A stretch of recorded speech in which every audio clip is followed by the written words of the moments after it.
بسم الله الرحمن الرحيم.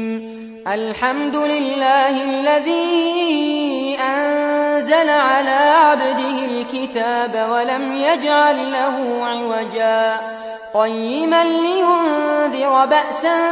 شديدا من لدنه ويبشر المؤمنين الذين يعملون الصالحات أن لهم أجرا حسنا ماكثين فيه أبدا وينذر الذين قالوا اتخذ الله ولدا ما لهم به من علم ولا لآبائهم كبرت كلمة تخرج من أفواههم إن يقولون إلا كذبا فلعلك باخع نفسك على آثارهم إن لم يؤمنوا بهذا الحديث أسفا إنا جعلنا ما على الأرض زينة لها لنبلوهم أيهم أحسن عملا وإنا لجاعلون ما عليها صعيدا جرزا أم حسبت أن أصحاب الكهف والرقيم كانوا من آياتنا عجبا إذ أوى الفتية إلى الكهف فقالوا ربنا آتنا من لدنك رحمة وهيئ لنا من أمرنا رشدا فضربنا على آذانهم في الكهف سنين عددا ثم بعثناهم لنعلم أي الحزبين أحصى لما لبثوا أمدا نحن نقص عليك نبأهم بالحق إنهم فتية آمنوا بربهم وزدناهم هدى وربطنا على قلوبهم إذ قاموا فقالوا ربنا رب السماوات والأرض لن ندعو من دونه إلها لقد قلنا إذا شططا هؤلاء قومنا اتخذوا من دونه آلهة لولا يأتون عليهم بسلطان بين فمن أظلم ممن افترى على الله كذبا وإذ اعتزلتموهم وما يعبدون إلا الله فأووا إلى الكهف ينشر لكم ربكم من رحمته ويهيئ لكم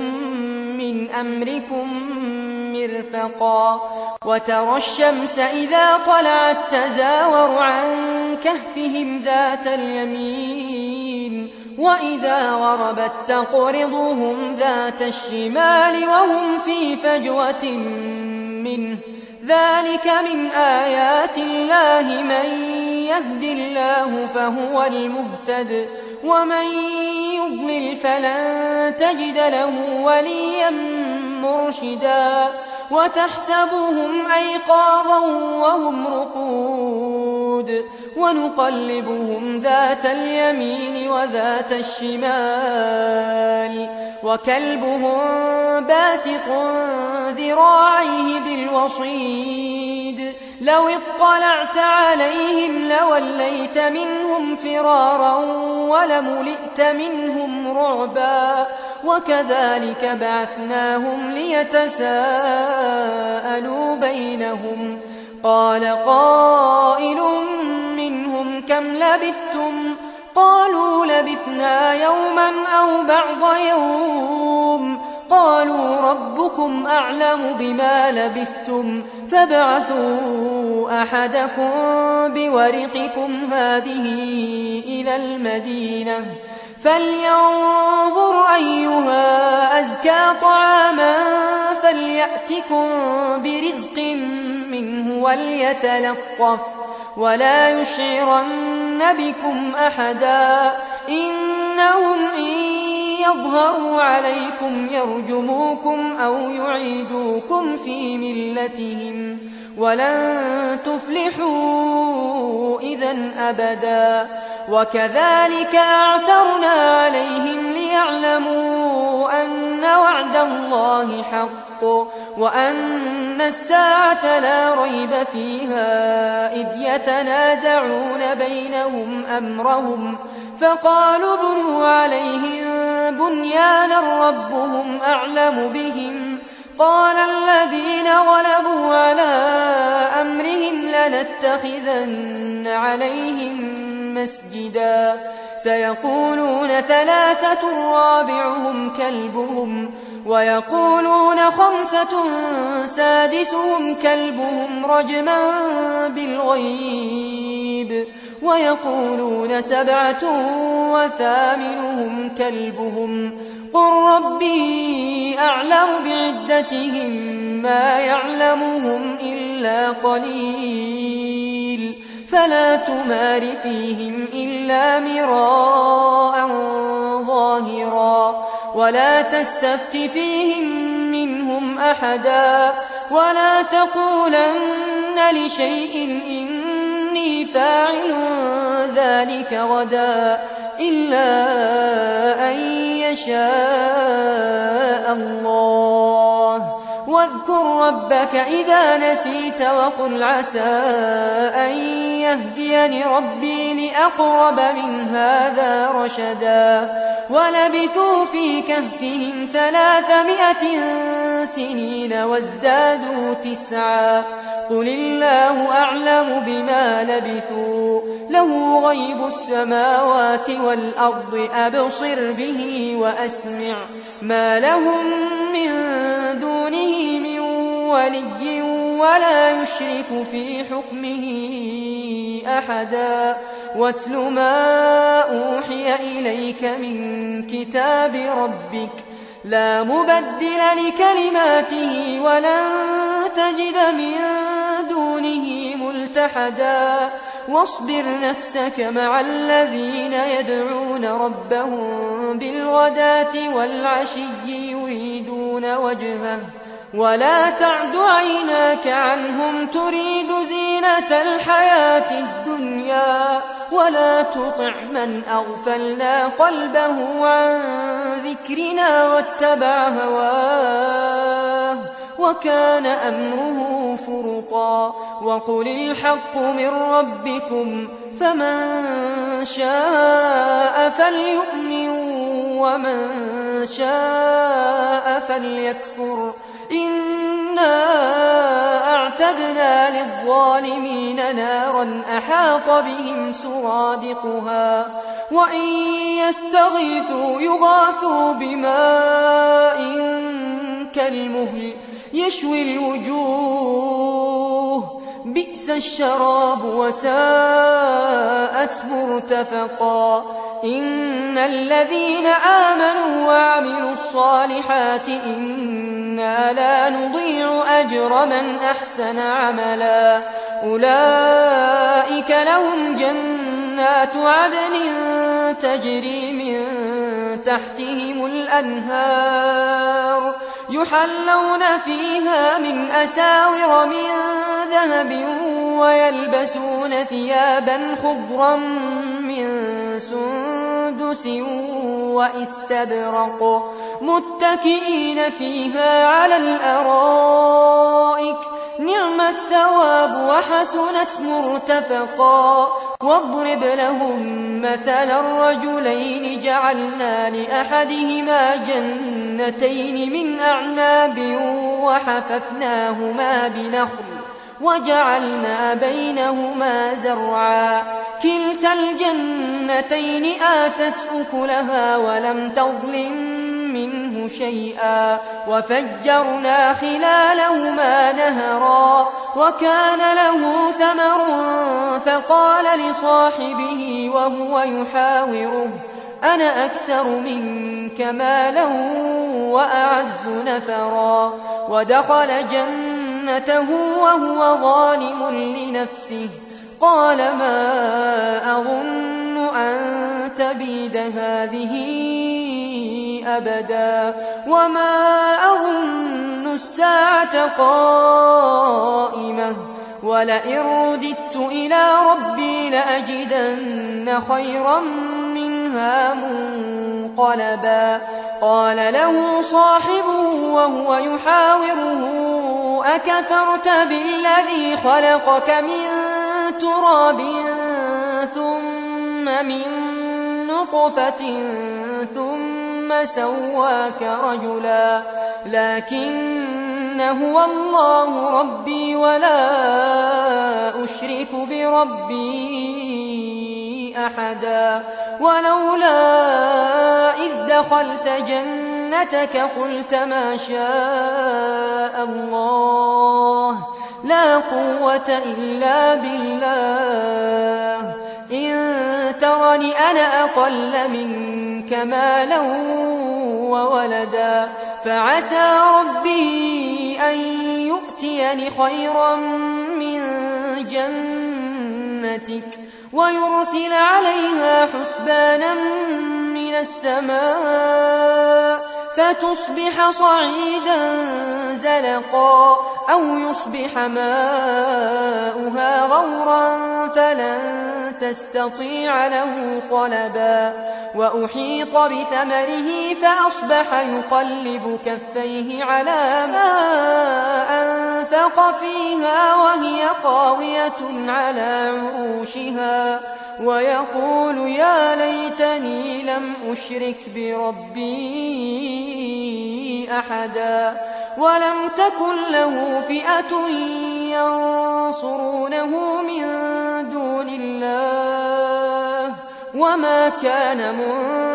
منتصرا هنالك الولاية لله الحق هو خير ثوابا وخير عقبا واضرب لهم مثل الحياة الدنيا كماء إن أنزلناه من السماء فاختلط به نبات الأرض فأصبح هشيما تذروه الرياح وكان الله على كل شيء مقتدرا المال والبنون زينة الحياة الدنيا والباقيات الصالحات خير عند ربك ثوابا وخير أملا ويوم نسير الجبال وترى الأرض باردة وحشرناهم فلم نغادر منهم أحدا وعرضوا على ربك صفا لقد جئتمونا كما خلقناكم أول مرة بل زعمتم أن لن نجعل لكم موعدا ووضع الكتاب فترى المجرمين مشفقين مما فيه ويقولون يا ويلتنا ما لهذا الكتاب لا يغادر صغيرة ولا كبيرة إلا أحصاها ووجدوا ما عملوا حاضرا ولا يظلم ربك أحدا وإذ قلنا للملائكة اسجدوا لآدم فسجدوا إلا إبليس كان من الجن ففسق عن أمر ربه أفتتخذونه وذريته أولياء من دوني وهم لكم عدو بئس للظالمين بدلا ما أشهدتهم خلق السماوات والأرض ولا خلق أنفسهم وما كنت متخذ المضلين عضدا ويوم يقول نادوا شركائي الذين زعمتم فدعوهم فلم يستجيبوا لهم وجعلنا بينهم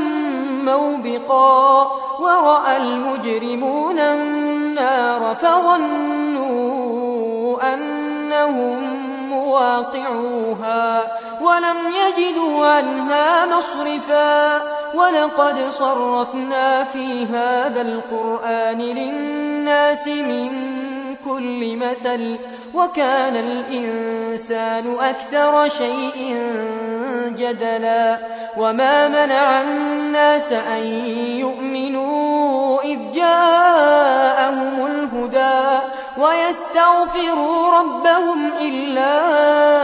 أن تأتيهم سنة الأولين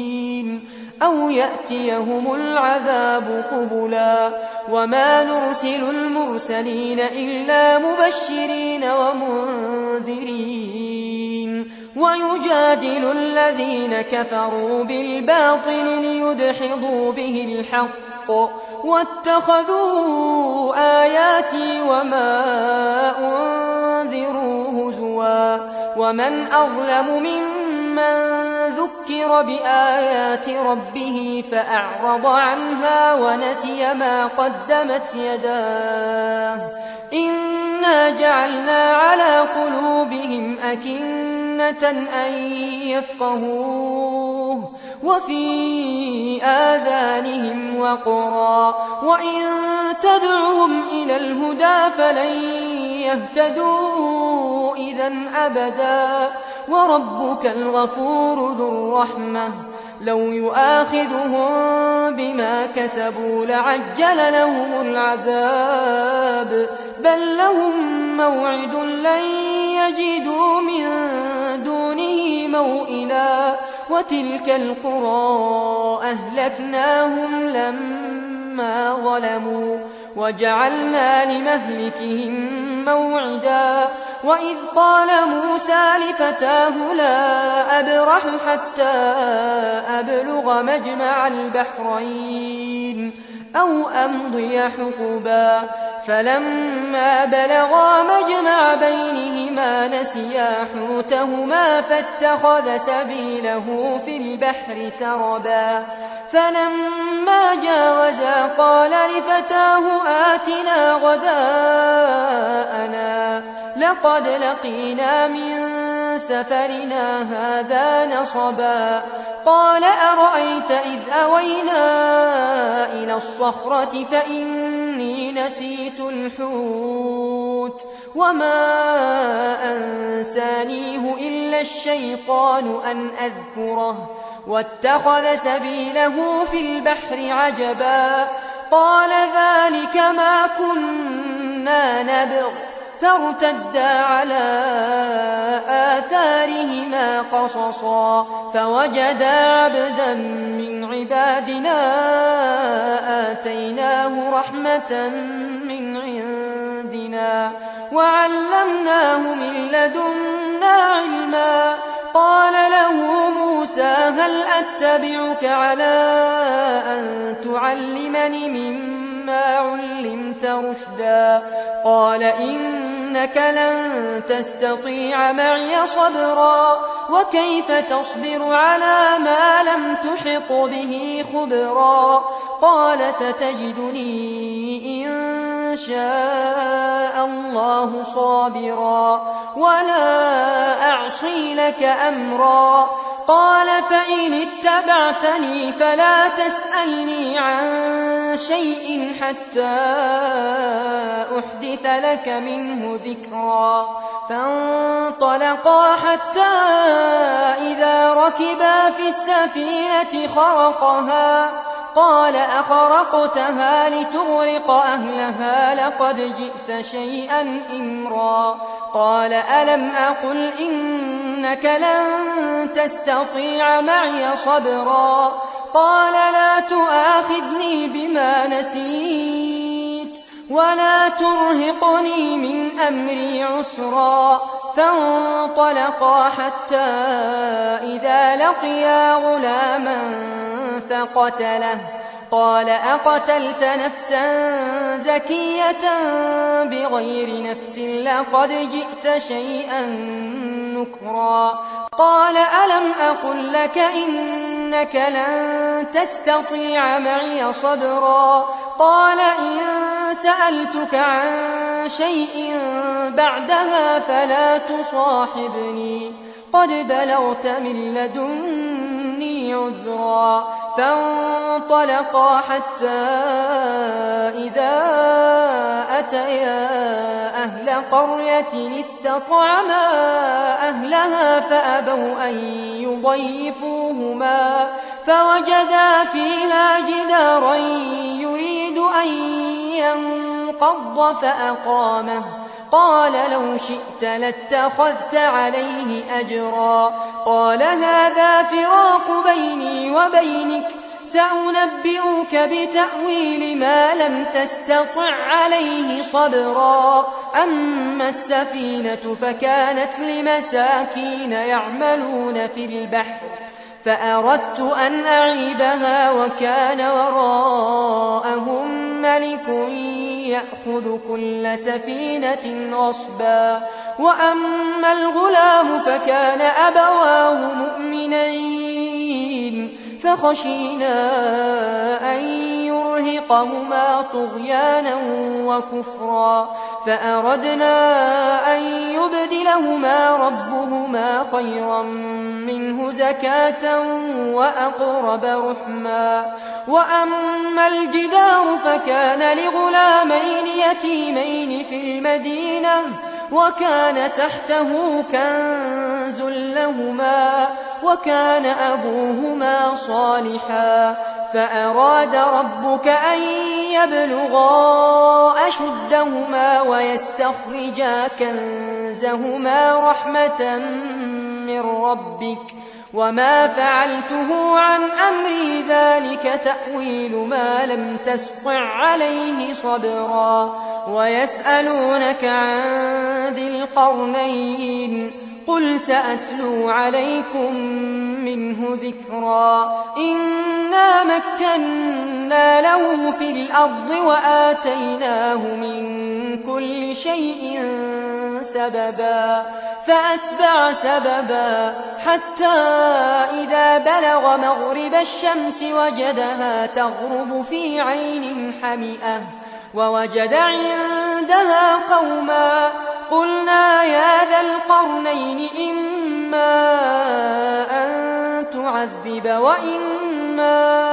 أن تتخذ فيهم حسنا قال أما من ظلم فسوف نعذبه ثم يرد إلى ربه فيعذبه عذابا نكرا وأما من آمن وعمل صالحا فله جزاء الحسنى وسنقول له من أمرنا يسرا ثم أتبع سببا حتى إذا بلغ مطلع الشمس وجدها تطلع على قوم لم نجعل لهم من دونها سترا كذلك وقد أحطنا بما لديه خبرا ثم أتبع سببا حتى إذا بلغ بين السدين وجد من دونهما قوما لا يكادون يفقهون قولا قالوا يا ذا القرنين إن يأجوج ومأجوج مفسدون في الأرض فهل نجعل لك خرجا على أن تجعل بيننا وبينهم سدا قال ما مكني فيه ربي خير فأعينوني بقوة أجعل بينكم وبينهم ردما آتوني زبر الحديد حتى إذا ساوى بين الصدفين قال انفخوا حتى إذا جعله نارا قال آتوني أفرغ عليه قطرا فما استطاعوا أن يظهروه وما استطاعوا له نقبا قال هذا رحمة من ربي فإذا جاء وعد ربي جعله دكا وكان وعد ربي حقا وتركنا بعضهم يومئذ يموج في بعض ونفخ في الصور فجمعناهم جمعا وعرضنا جهنم جهنم يومئذ للكافرين عرضا الذين كانت أعينهم في غطاء عن ذكري وكانوا لا يستطيعون سمعا أفحسب الذين كفروا أن يتخذوا عبادي من دوني أولياء إنا أعتدنا جهنم للكافرين نزلا قل هل ننبئكم بالأخسرين أعمالا الذين ضل سعيهم في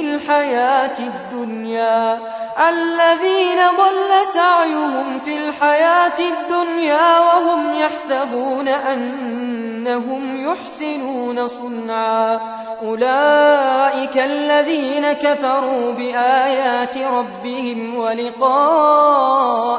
فحبطت أعمالهم فلا نقيم لهم يوم القيامة وزنا ذلك جزاؤهم جهنم بما كفروا واتخذوا آياتي ورسلي هزوا إن الذين آمنوا وعملوا الصالحات كانت لهم جنات الفردوس نزلا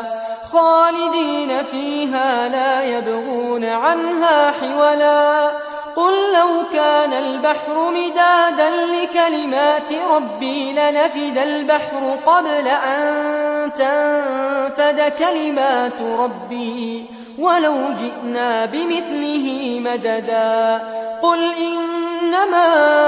أنا بشر مثلكم يوحى إلي أنما إلهكم إله واحد فمن كان يرجو لقاء ربه فليعمل عملا صالحا ولا يشرك بعبادة ربه أحدا